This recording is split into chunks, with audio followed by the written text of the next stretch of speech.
सभी विद्यार्थियों को मेरा वंदे मातरम। मैं विकास श्रीवास्तव विक्रमादित्य आईएएस गोरखपुर के यूट्यूब चैनल पर आपका स्वागत करता हूं।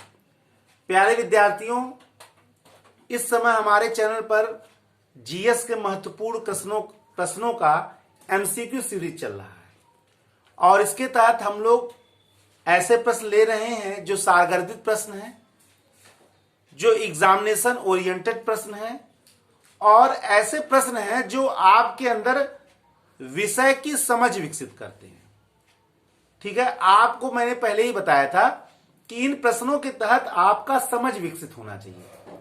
बहुत सारे प्रश्न पढ़ने से मतलब नहीं है, आपने कितना पढ़ा इससे मतलब नहीं है, आपने कैसा पढ़ा इससे मतलब है। ठीक है, आपको कितना स्तरीय है वो आपका ज्ञान जो आप ले रहे हैं, उस ज्ञान से आपके ज्ञान में कितना ज्ञानवर्धन हुआ, इससे ज्यादा महत्व रखता है। और यही आपके लिए मैं यहां प्रस्तुत कर रहा हूं।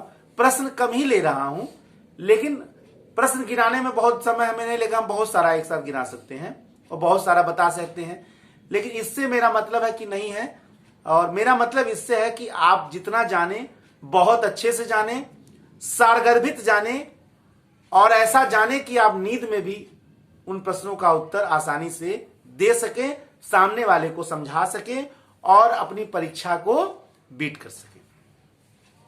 आज का जो हमारा पहला प्रश्न है, सिंधु घाटी सभ्यता किस काल से संबंधित है?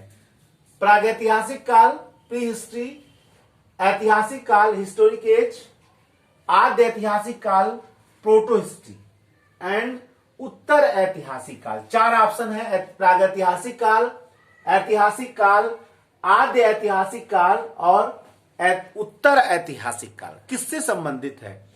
देखिए, हमारे इतिहास को जनरली बच्चे यही जानते हैं कि प्राचीन इतिहास, मध्यकालीन इतिहास, आधुनिक इतिहास में विभाजित किया गया। यह सही विभाजन नहीं है। असल में जो इतिहास है वो प्रागैतिहासिक काल, आद्य ऐतिहासिक काल और ऐतिहासिक काल में विभाजित है। प्रागैतिहासिक काल जिसका हमारे पास केवल पुरातात्विक साक्ष्य है, आद्य ऐतिहासिक काल वह काल जिसका हमारे पास लिखित साक्ष्य मौजूद है, लेकिन या तो पढ़ा नहीं जा सका है या तो पढ़ा जा सका है तो निश्चित निष्कर्ष नहीं निकाला जा सका है। और तीसरा है ऐतिहासिक काल जिसका हमारे पास लिखित साक्ष्य मौजूद है, पढ़ा जा सका है, निश्चित निष्कर्ष निकाला जा सका है। तो सिंधु घाटी सभ्यता वह काल है जिसका हमारे पास लिखित साक्ष्य तो मौजूद है, लेकिन अभी तक उसको पढ़ा नहीं जा सका है। तो उत्तर होगा आद्य ऐतिहासिक काल यानी प्रोटो हिस्ट्री, क्योंकि सिंधु घाटी सभ्यता के बहुत सारे हमें अभिलेख मिले हैं। 400 अक्षरों का हमें उपलब्धि हुआ है, फिर भी इसके बाद हम आज तक उसे पढ़ने में सक्षम नहीं हो सके हैं। अभी तक उसको पढ़ा नहीं जा सका है। मिलना और नहीं पढ़ा जाना किसके तहत लाता है? आद्य ऐतिहासिक काल के तहत। ठीक है ना? तो ये सब प्रश्न सारगर्भित हैं। हम केवल यही जान रहे, प्राचीन, मध्य, आधुनिक, ये सही विभाजन नहीं है। ऐतिहासिक काल का 3 भागों में विभाजन है, प्राचीन, मध्य और आधुनिक में। ठीक है ना? ये आज जान लीजिए। तो प्रागैतिहासिक काल, आद्य ऐतिहासिक काल और ऐतिहासिक काल। ऐतिहासिक काल हमारा, आप इतिहास की परिभाषा का जो वीडियो लेक्चर उसको आप देखिए, आपको हमारे तमाम लेक्चरों में उन अनछुए विषयों पर लेक्चर मिलेगा जो बहुत लोग छूते नहीं है, या बहुत लोग ये भी हो सकता है कि नहीं बताना। अब ये तो हम नहीं कहेंगे, लेकिन ये बहुत जरूर बताना चाहिए। ठीक है ना? हमारी पहुंच आपके तक बहुत चीजों से नहीं होगी, ऐसी चीजों से होनी चाहिए जो जहां आप समझ ना पा रहे हैं।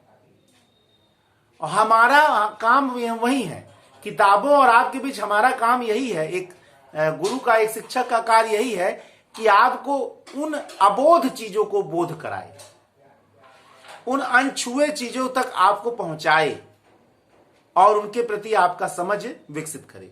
ठीक है ना? तो आद्य ऐतिहासिक काल के तहत है। नेक्स्ट है, भारतीय राष्ट्रीय कांग्रेस ने अपने किस अधिवेशन में पूर्ण स्वराज का प्रस्ताव पारित किया? यानी पूर्ण स्वतंत्रता की बात कर ली। देखिए, भारतीय राष्ट्रीय कांग्रेस जो है वो डोमिनियन स्टेट्स की ही मांग कर रहा था, यानी आधी अधूरी आजादी। लेकिन भारत के क्रांतिकारियों ने अंग्रेजों से पूर्ण स्वतंत्रता की मांग कर दी थी। तो कांग्रेस को लगा कि कहीं यह मुद्दा क्रांतिकारियों के हाथ में न चल जाए।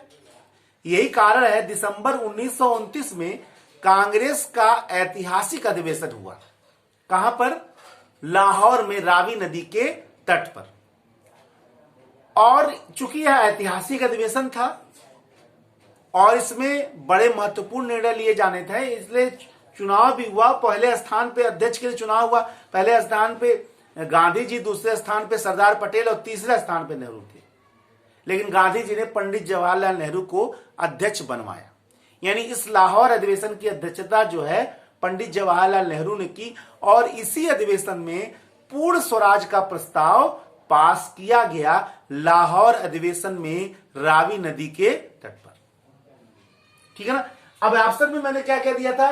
कराची, बंबई, लाहौर, फैज। बहुत लोग कराची भी लगा सकते थे, लेकिन इसका उत्तर सही होगा ऑप्शन सी, लाहौर अधिवेशन में दिसंबर 1929 में।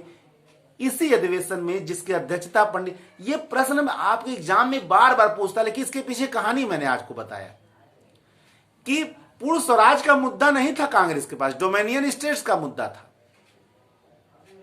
औपनिवेशिक स्वराज, यानी भले ही हम शासन चलाएंगे लेकिन अंतिम सत्ता अंग्रेजों के हाथ में रहेगी। लेकिन पूर्ण स्वराज की बात, ये बात जो है, ये बात तो हमारे क्रांतिकारी साथियों ने किया था, हमारे क्रांतिकारियों ने किया था। लेकिन बाद में कांग्रेस ने इस मुद्दे को अपने पास ले लिया और पूर्ण स्वराज का प्रस्ताव पारित किया। खैर, आजादी के पहले कांग्रेस एक आंदोलन के रूप में ही था और उस समय बड़े वर्ग का प्रतिनिधित्व कर रहा था, इसमें कोई दो राय नहीं। संपत्ति का अधिकार, आजादी के पहले और आजादी के बाद आप अंतर समझेंगे।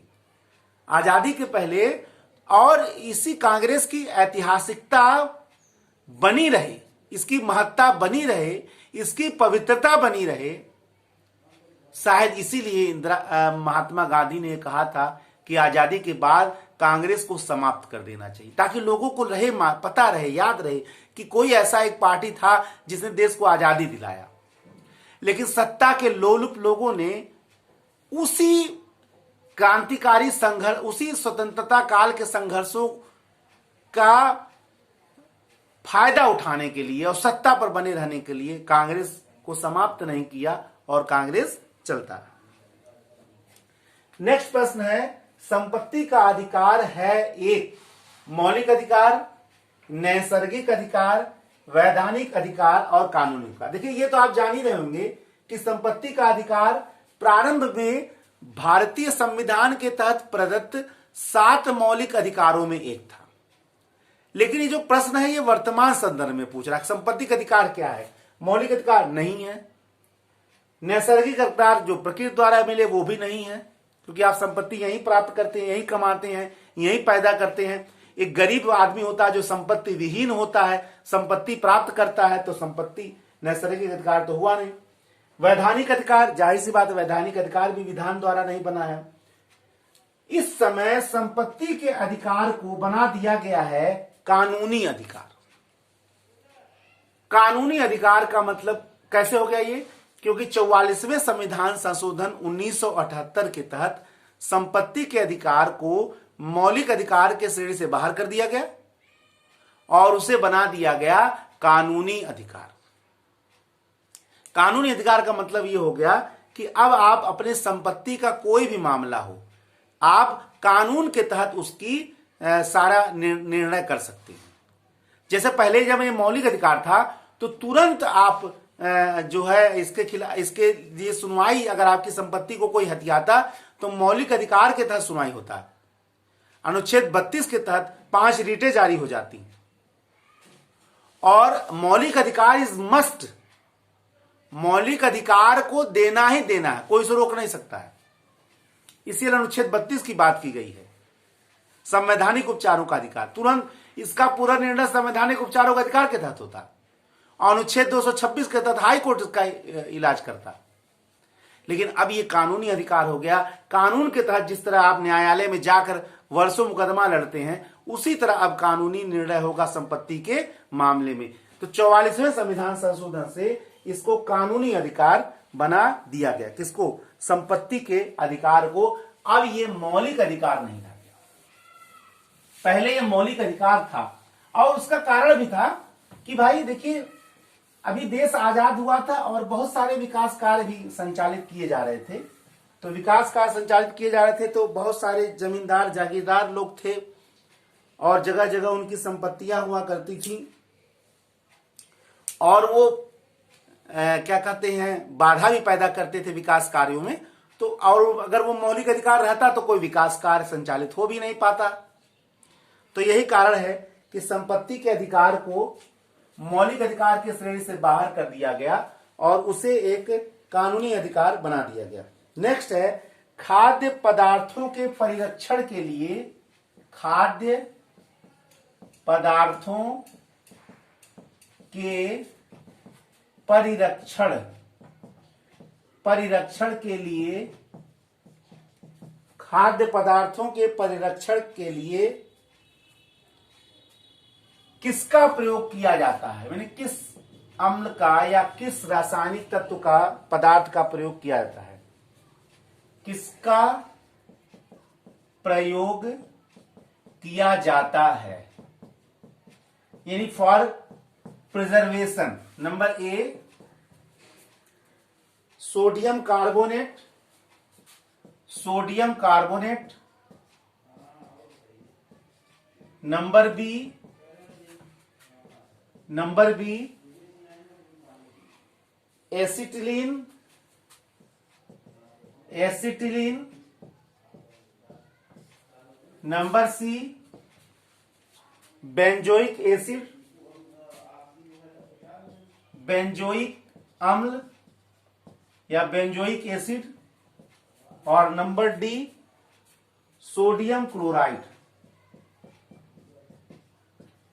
Sodium chloride.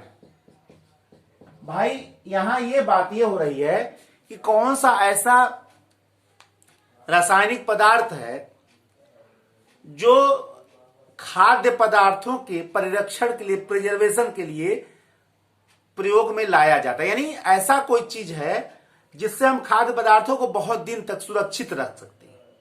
ठीक है ना? ऑप्शन है sodium carbonate, acetylene, benzoic acid and sodium chloride. इसमें से कौन सा ऐसा पदार्थ है जो इसके लिए प्रयोग होता है, प्रिजर्वेशन के लिए, संरक्षण के लिए? तो इसका उत्तर है बेंजोइक एसिड, यानी बेंजोइक अम्ल जो है वो खाद्य पदार्थों के परिरक्षण के लिए प्रयोग होता है। यानी इसके अंदर अगर रखा जाए तो खाद्य पदार्थ बहुत दिनों तक खराब नहीं होंगे।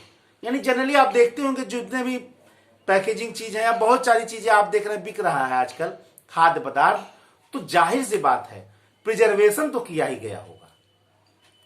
तो परिरक्षण के लिए ऐसे ही पदार्थों का प्रयोग किया गया होगा। और ये बहुत इंपॉर्टेंट प्रश्न है बेंजोइक अम्ल का, कि खाद्य पदार्थों के परिरक्षण के लिए बेंजोइक एसिड का प्रयोग किया जाता है। नेक्स्ट प्रश्न है सूर्य की ऊर्जा के उत्पत्ति का, पांचवा प्रश्न है सूर्य की ऊर्जा के उत्पत्ति का कारण क्या है, का कारण क्या है? यानी आप देखते हैं कि सूर्य अपार ऊर्जा का स्रोत है, बल्कि सौर ऊर्जा को अनंत ऊर्जा का स्रोत माना जाता है। यह अपरंपरागत ऊर्जा के स्रोत में आता है। अपरंपरागत ऊर्जा का स्रोत, देखिए बहुत इंपॉर्टेंट ये शब्द है। अपरंपरागत ऊर्जा का स्रोत का मतलब ये हुआ कि ऊर्जा के ऐसे स्रोत जो कभी समाप्त ना हो, नवीकरणीय हो, यानी पुनः इनके उत्पादन किए जा सके।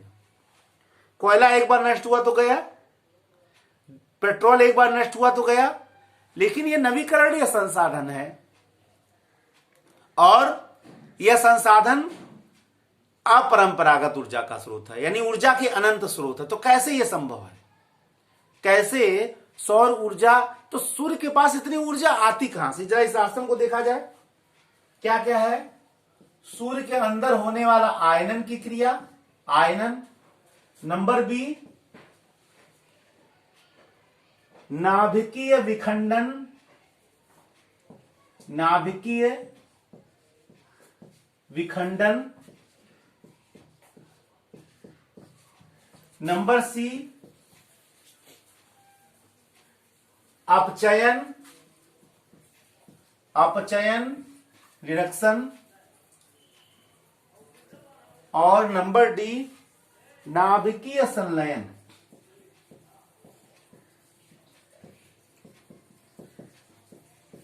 आयनन माने आयनों में बंटना, अपचयन रिड्यूसिंग हो जाता है। नाभिकीय विखंडन माने बड़े नाभिकों का छोटे नाभिकों में बंटना। नाभिकीय संलयन का मतलब छोटे नाभिक मिलकर एक बड़े नाभिक का निर्माण करना। तो प्रश्न ये उठता है कि सूर्य के, देखिए पहले हम ये जरूर जाने कि सूर्य है क्या। देखिए सूर्य ग्रह नहीं है, सूर्य एक तारा है। और तारा ग्रह में अंतर ही यही होता है कि तारे की अपनी ऊर्जा होती है, ग्रह की ऊर्जा नहीं होती है। तो सूर्य, जैसे सूर्य की अपनी ऊर्जा, वैसे बहुत सारे तारों की ऐसे ही ऊर्जा है। और उस ऊर्जा का मूल जो कारण है वह है नाभिकीय संलयन। क्या है? नाभिकीय संलयन, यानी छोटे नाभिक का आपस में जुड़कर एक बड़े नाभिक का निर्माण करना। तो सूर्य में यह क्रिया कैसे होती है? कहा जाता है कि हाइड्रोजन के परमाणु जब आपस में मिलकर बड़ा परमाणु यानी हीलियम का परमाणु बनाते हैं तो इस निर्माण की प्रक्रिया में अपार ऊर्जा निकलती है। और यही अपार ऊर्जा हमको इस बड़े ऊर्जा के स्रोत के रूप में, हमको जो धूप के प्रकाश के रूप में दिखाई देता है और पृथ्वी पर जीवन संभव हो पाता है। ठीक है ना? तो इस अपार ऊर्जा का जो मूल कारण है वो क्या है? नाभिकीय संलयन, जिसमें हाइड्रोजन के परमाणु, छोटे परमाणु आपस में संलयित होते हैं और हीलियम का परमाणु बनाते हैं। और अपार ऊर्जा यानी हाइड्रोजन से हीलियम का संलयन सूर्य के ऊर्जा का कारण है और इसी से सूर्य की अपार ऊर्जा प्राप्त होती है। ठीक है ना? तो ये आज के प्रश्न हो गए और इसी तरह से सारगर्भित और विश्लेषण परक प्रश्न हम रेगुलर लेंगे और नेक्स्ट सीरीज में तब उपस्थित होंगे। तब तक के लिए जय हिंद, जय भारत, वंदे मातरम। धन्यवाद।